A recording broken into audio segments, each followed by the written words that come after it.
Tiago, capítulo 2, versos 14 ao 26. Assim diz a palavra do Senhor.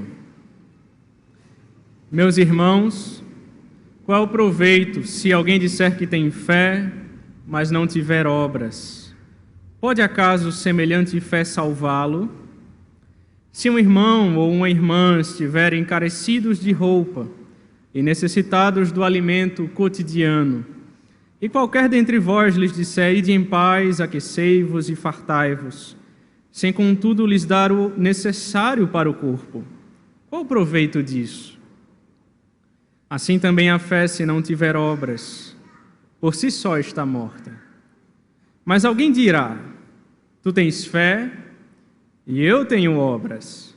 Mostra-me essa tua fé sem as obras, e eu, com as obras, te mostrarei a minha fé. Crês tu que Deus é um só? Fazes bem. Até os demônios creem e tremem. Queres, pois, ficar certo, ó homem insensato, de que a fé sem as obras é inoperante?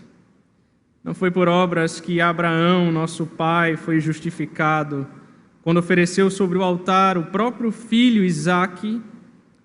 Vês como a fé operava juntamente com as suas obras? Com efeito, foi pelas obras que a fé se consumou.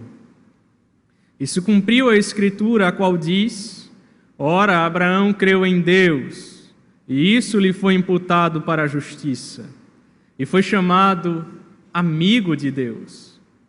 Verificais que uma pessoa é justificada por obras e não por fé somente.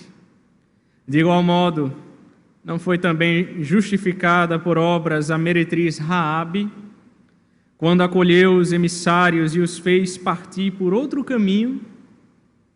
Porque assim como o corpo sem espírito é morto, assim também a fé sem obras é morta. Vamos à presença do Senhor, oração mais uma vez, irmãos.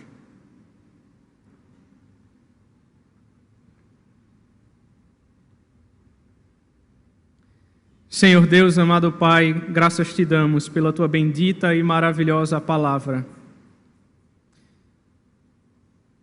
Nós sabemos, ó Deus, que sem ti nada podemos fazer. Por isso nós pedimos, ó Deus, o teu auxílio, a pregação da tua palavra, que teu Santo Espírito nos dê entendimento, abra os nossos corações, ilumine a nossa mente, a fim de que possamos compreendê-la e ter a nossa vida transformada. Ajuda-nos, Senhor, que as palavras que saiam dos meus lábios e o meditar do meu coração sejam agradáveis à tua presença, Senhor, rocha minha e redentor meu. Em nome de Cristo nós oramos. Amém. Amados irmãos, a fé é uma doutrina-chave da vida cristã.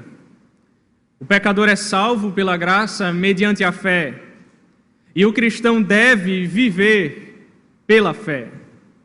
Sem fé é impossível agradar a Deus, e tudo o que fazemos sem fé é pecado. Alguém disse que ter fé não é apenas crer, apesar das evidências, mas também obedecer, apesar das consequências.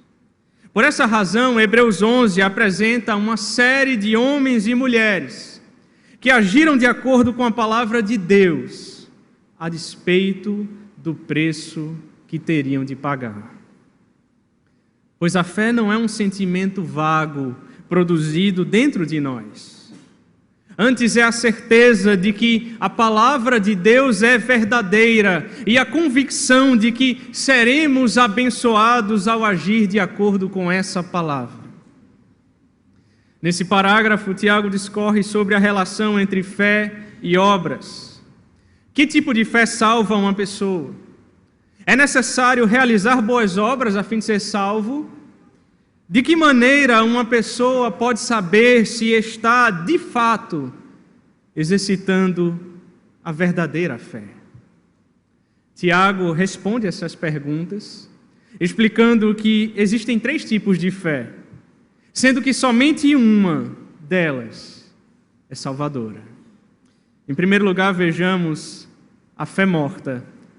Verso 14, veja comigo. Meus irmãos, qual é o proveito se alguém disser que tem fé, mas não tiver obras? Pode acaso semelhante fé salvá-lo? Vejam, até mesmo na igreja primitiva, havia quem afirmasse ter a fé salvadora, sem, no entanto, ser salvo.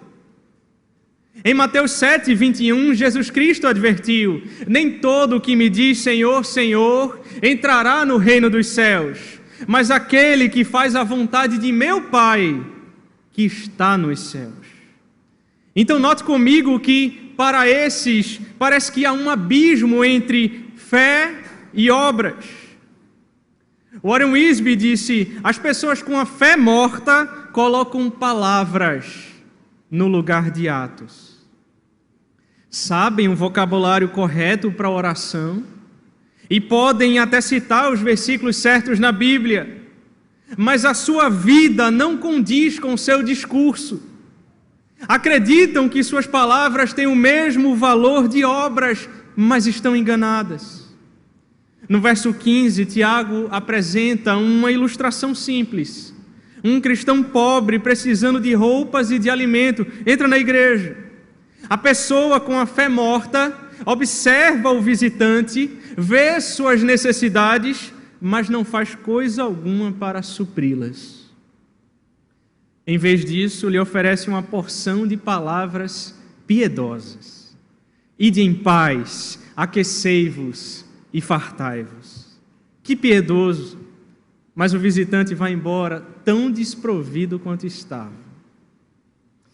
E aqui eu me lembro de uma missionária, certo dia, falando sobre um evangelismo que foram fazer. E encontraram algumas crianças carentes na rua. E lhe entregaram panfletos e falaram do evangelho para aquelas crianças.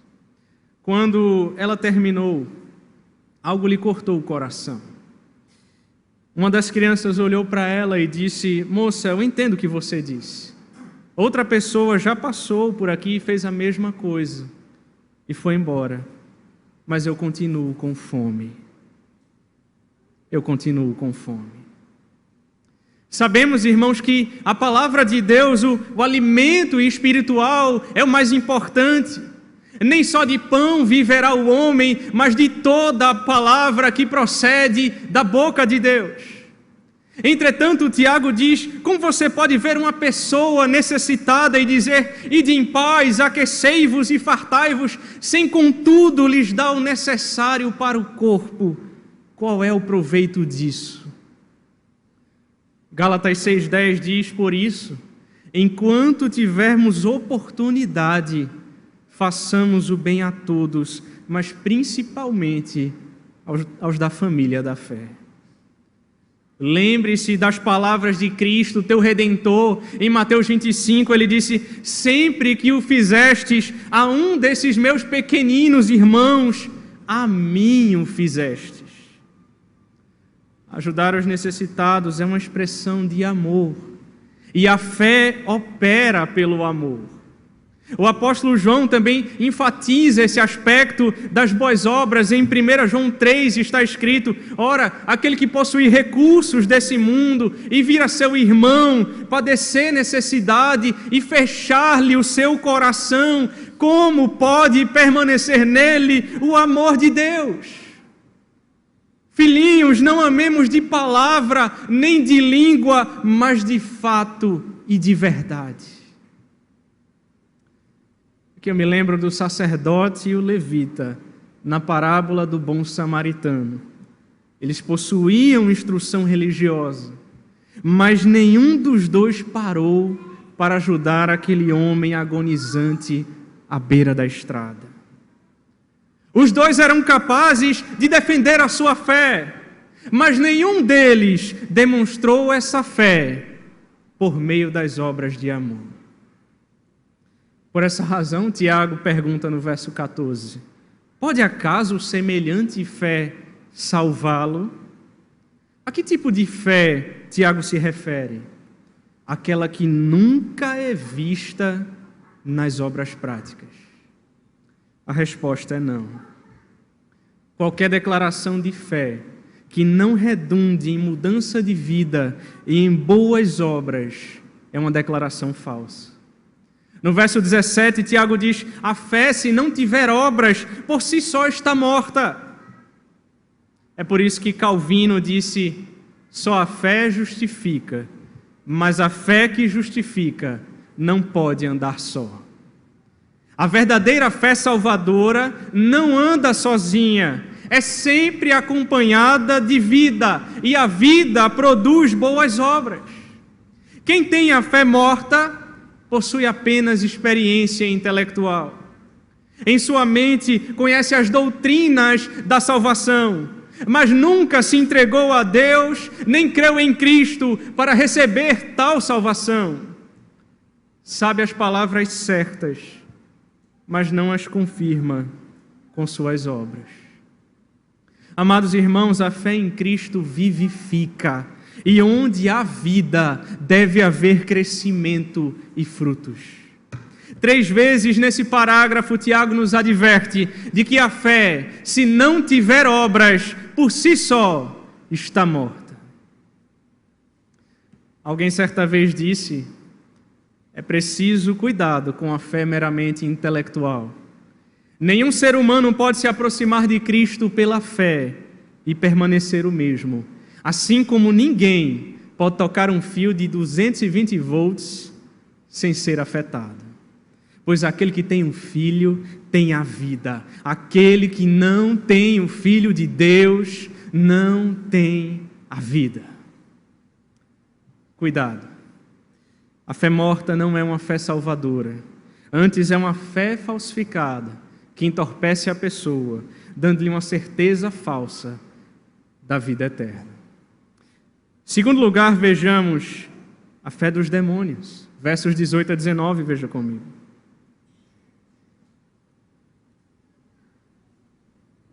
Mas alguém dirá: tu tens fé e eu tenho obras. Mostra-me essa tua fé sem as obras, e eu com as obras te mostrarei a minha fé. Crês tu que Deus é um só? Fazes bem. Até os demônios creem e tremem. Uma vez que deseja chocar os seus leitores, Tiago usa aqui os demônios como ilustração. Mas a igreja não pode negar a realidade e a atividade desses seres malignos.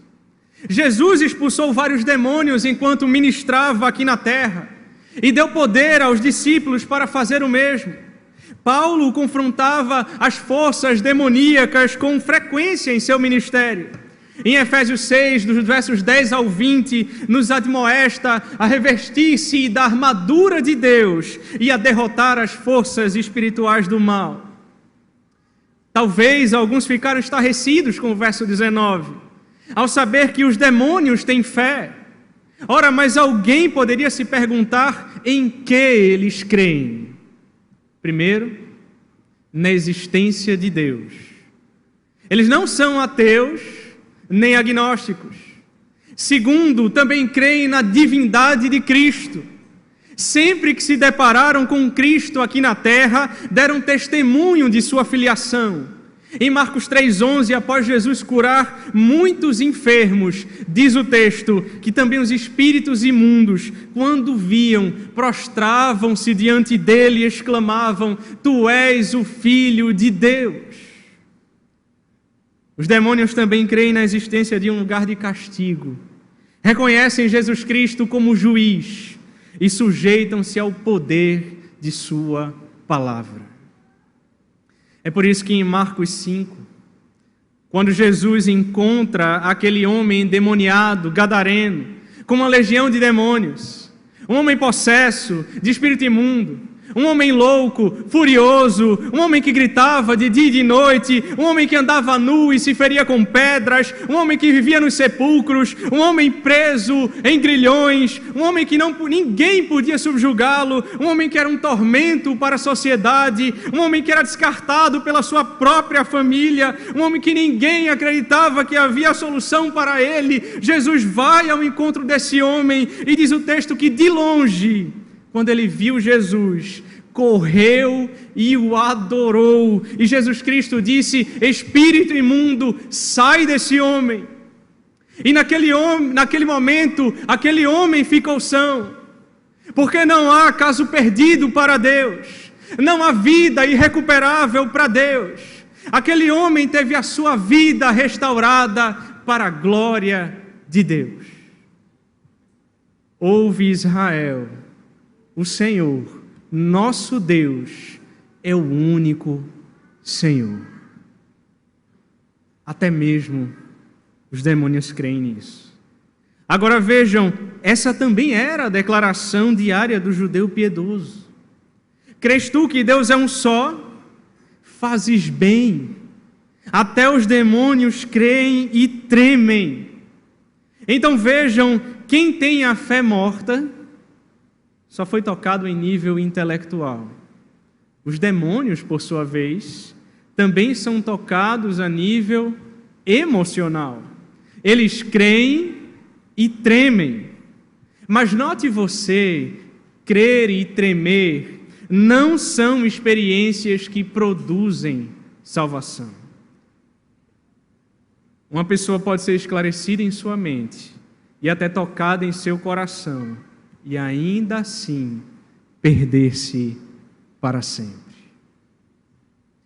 A verdadeira fé salvadora envolve algo mais, que pode ser visto e reconhecido, uma vida transformada. O verso 18 diz: mostra-me essa tua fé sem as obras, e eu com as obras te mostrarei a minha fé. Sabe por quê? Porque quando cremos em Cristo, somos criados nele para as boas obras, as quais Deus de antemão preparou para que andássemos nelas. Ser cristão implica confiar em Cristo e viver para Cristo. Nós recebemos a vida e então revelamos a vida. A fé inoperante não é salvadora. O termo grego traduzido por inoperante aqui no verso 20 significa estéril ou inativo. É como dinheiro que não rende juros ou uma árvore que não produz frutos. Então Tiago já nos apresentou dois tipos de fé. Primeiro, a fé morta, somente o intelecto. Segundo, a fé dos demônios, isso é o intelecto e as emoções. Mas em terceiro lugar, vejamos a fé salvadora. Veja comigo os versos 20 ao 26.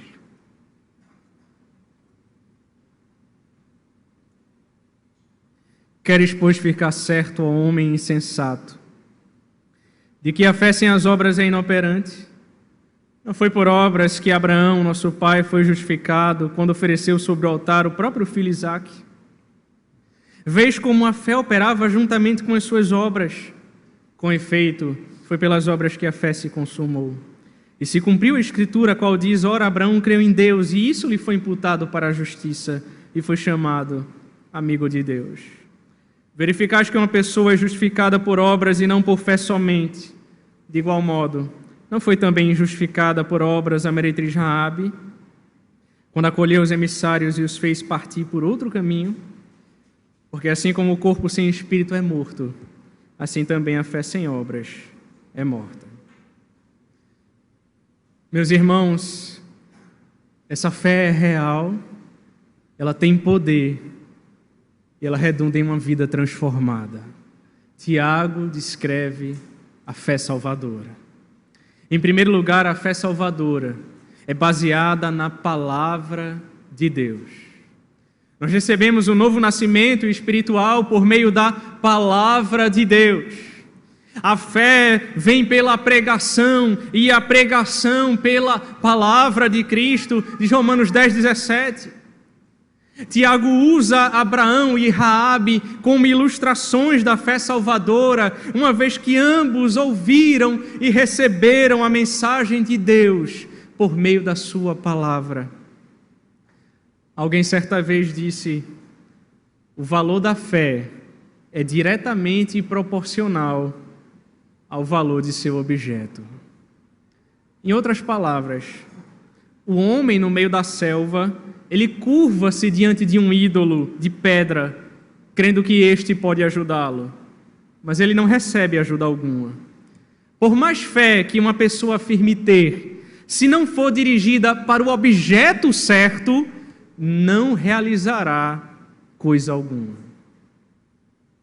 Eu creio, pode ser o testemunho de muitas pessoas sinceras, mas as grandes perguntas são: no que você crê?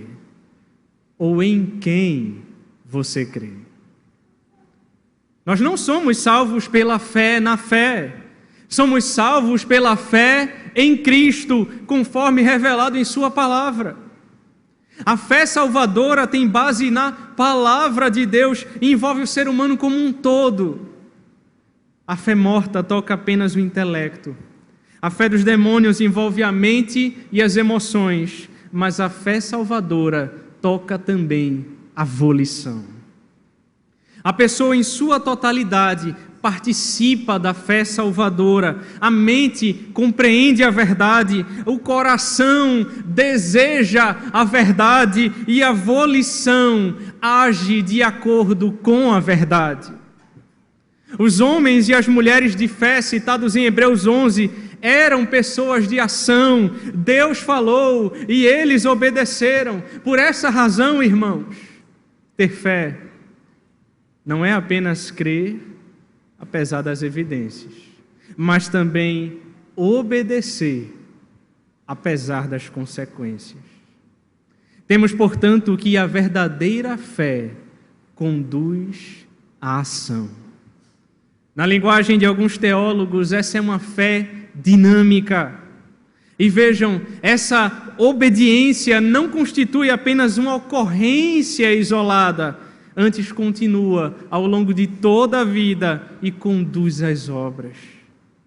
Pois onde a fé salvadora, sempre será possível encontrar boas obras.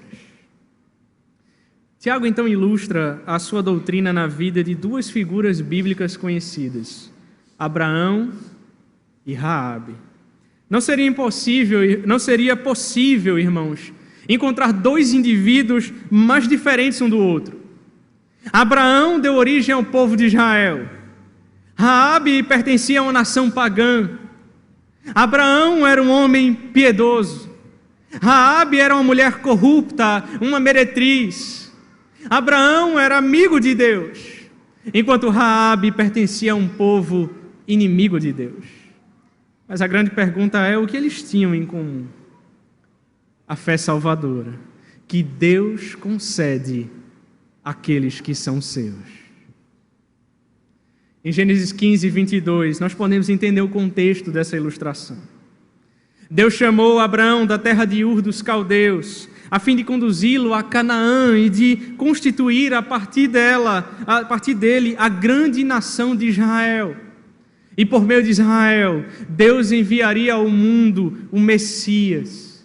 Em Gênesis 15 diz que à noite Deus mostrou as estrelas ao seu servo e lhe deu uma promessa: Abraão, olha para o céu, conta as estrelas, se é que podes contar, assim será a tua descendência.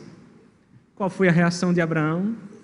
Ele creu no Senhor e isso lhe foi imputado para a justiça. Interessante que o verbo imputar é um termo legal ou financeiro e significa depositar na conta de alguém. Uma vez que Abraão era um pecador, assim como eu e você, Havia uma dívida imensa que em sua conta, por causa de seus pecados, que ele jamais poderia pagar. Ele estava falido, mas ele creu em Deus. Isso lhe foi imputado para a justiça. Ele creu na promessa, ele teve fé naquele que viria.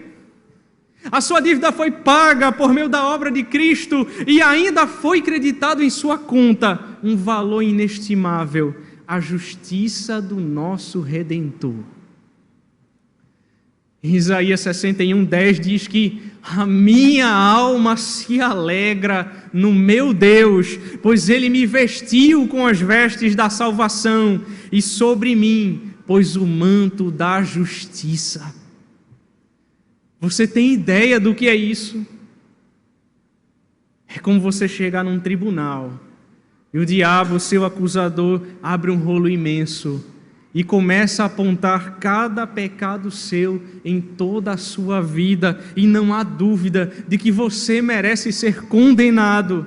Mas antes do justo juiz bater o martelo de ferro da condenação, eis que se levanta o seu advogado, Cristo, e ele diz: eu paguei toda a tua dívida na cruz. Você foi perdoado, você tem paz com Deus, já nenhuma condenação há para você que está em Cristo Jesus. Essa é a maravilhosa graça, irmãos, sobre a minha e sobre a sua vida. Abraão não trabalhou por essa justiça, ele a recebeu como dádiva de Deus. Ele foi justificado pela fé. A justificação é uma doutrina bíblica fundamental, irmãos. Não é um processo, mas um ato. Não é algo que o pecador faz, mas sim algo que Deus fez por ele. E o pecador se apropria dessa graça quando ele crê em Cristo. E este é um acontecimento definitivo e imutável. Nada nesse mundo pode mudar esse estado. Nada nesse mundo pode te arrebatar das mãos dele. Pela graça, mediante a fé em Cristo, você é recebido como justo aos olhos de Deus. Quando Deus olha para você, Ele vê a justiça de Cristo, o nosso Redentor. Agora, como saber se uma pessoa é justificada pela fé? Se essa transação ocorre em particular entre o pecador e Deus? Essa é a grande pergunta de Tiago. O exemplo de Abraão responde essa pergunta. A pessoa justificada passa por uma transformação de vida e obedece à vontade de Deus. De modo que a sua fé é demonstrada por suas obras. Vejam que no texto, Tiago ainda usa outro acontecimento na vida de Abraão. A oferta de seu próprio filho, Isaque. Diz o texto de Gênesis 22, que Deus disse a Abraão: toma teu filho, o teu único filho, Isaque, a quem amas, e vai-te à terra de Moriá, oferece-o ali em holocausto, sobre um dos montes que eu te mostrarei. E o texto diz que Abraão se levantou, ele preparou tudo e foi. E num dado momento, o seu filho olha para o fogo, ele olha para a lenha, ele olha para o cutelo e ele pergunta: mas onde está o cordeiro para o holocausto? E Abraão respondeu: Deus proverá para si, meu filho, Deus proverá. E diz o texto sagrado que quando Abraão estava a ponto de imolar o seu filho, do céu lhe bradou um anjo do Senhor: Abraão, Abraão. Ele respondeu: eis-me aqui. Então ele disse: não estendas a mão sobre o rapaz e nada lhe faças, pois agora sei que temes a Deus, porquanto não me negaste o filho, o teu único filho. E o ponto aqui não é que Deus não sabia e agora sabe, mas que a obediência de Abraão evidenciou, tornou manifesta, demonstrou a sua fé. Abraão não foi salvo por cumprir a ordem difícil que Deus lhe deu. Na verdade, a sua obediência provou que ele já era salvo. Vês como a fé operava juntamente com as suas obras? Com efeito, foi pelas obras que a fé se consumou. Portanto, o que Tiago quer dizer aqui é, pela fé, ele foi justificado diante de Deus e sua justiça foi declarada. Pelas obras, ele foi justificado diante dos homens e sua justiça foi demonstrada. A segunda ilustração de Tiago é Raabe, cuja história é relatada em Josué 2 e 6. Israel estava prestes a invadir a terra prometida e a tomar a cidade de Jericó. Josué enviou espias até a cidade para explorar o território. Esses espias encontraram Raabe, uma meretriz, que os protegeu e que declarou crer naquilo que Deus havia dito e naquilo que ele faria. Hebreus 11:31 diz que pela fé, Raabe, a meretriz, não foi destruída com os desobedientes, porque acolheu com paz aos espias. Essa mulher que era uma meretriz, uma mulher imoral, alguém que não tinha valor algum na sociedade, creu em Deus e, como exemplo de fé, é inserida nessa lista em Hebreus. Mateus 1,5 mostra que ela se casou com um israelita, ela passou a fazer parte do povo de Israel. Aquela meretriz agora é uma nova criatura, aquela mulher indecente agora é uma mulher de família, aquela mulher que não era ninguém passou a fazer parte da linhagem na onde viria o Rei do Universo, o nosso Senhor e Salvador Jesus Cristo. Essa é a maravilhosa graça, irmãos. Graça que nos alcança, graça que nos tira do lamaçal e transforma a nossa vida.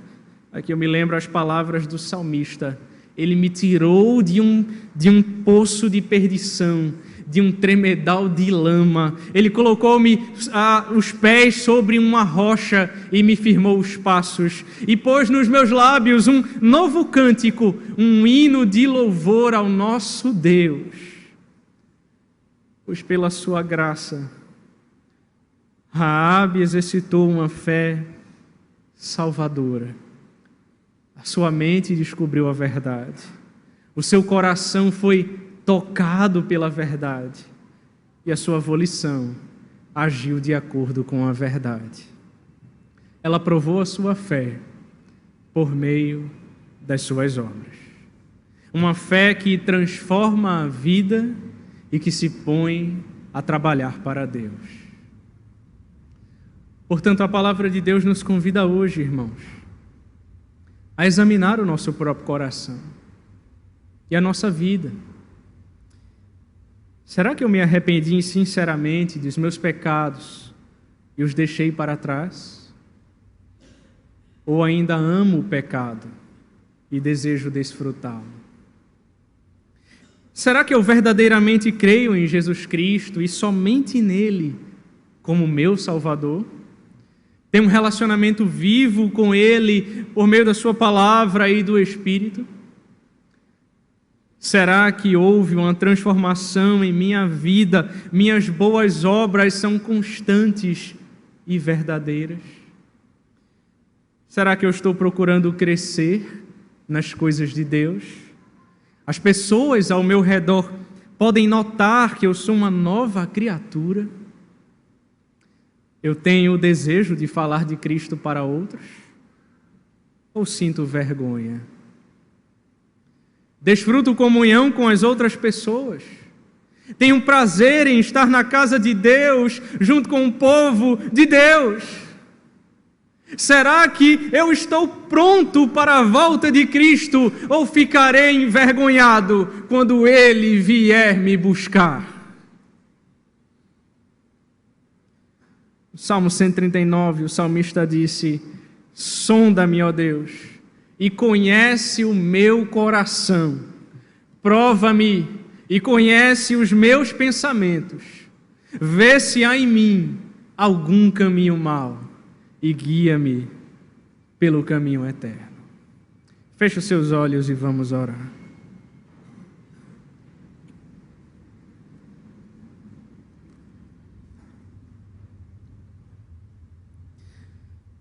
Senhor Deus, amado Pai, a Tua palavra é viva e eficaz, Senhor. Ela penetra ao mais profundo do nosso coração.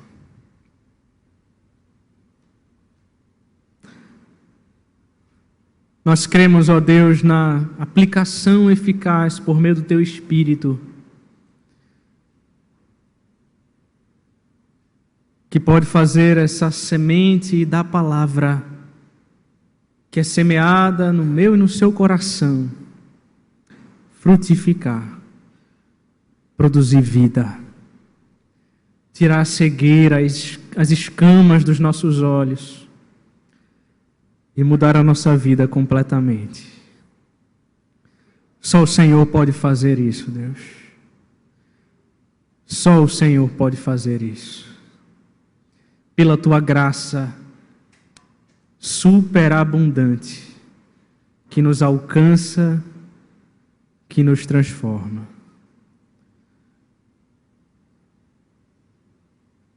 O Senhor pode fazer algo novo na nossa vida.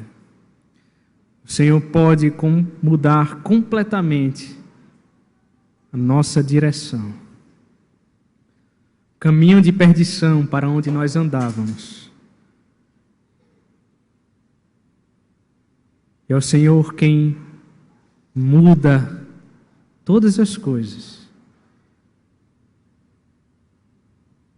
e nos faz andar altaneiramente, nos faz olhar para Cristo, o autor e consumador da nossa fé. Aquele que morreu na cruz pelos nossos pecados, que pagou a nossa dívida, que nos perdoou, que nos amou com amor eterno e com benignidade nos atraiu. Esse Deus que nos atrai com cordas de amor, que nos resgatou do império das trevas e nos transportou para o reino do Filho do seu amor. Ele pode tirar o coração de pedra, colocar no lugar um coração de carne, e nos habilitar a crer nele, nos dá essa fé salvadora. Pai, que o Senhor aplique a Tua santa palavra em nossos corações e em nossa vida, conforme a Tua vontade, é o que nós oramos, em nome de Cristo. Amém.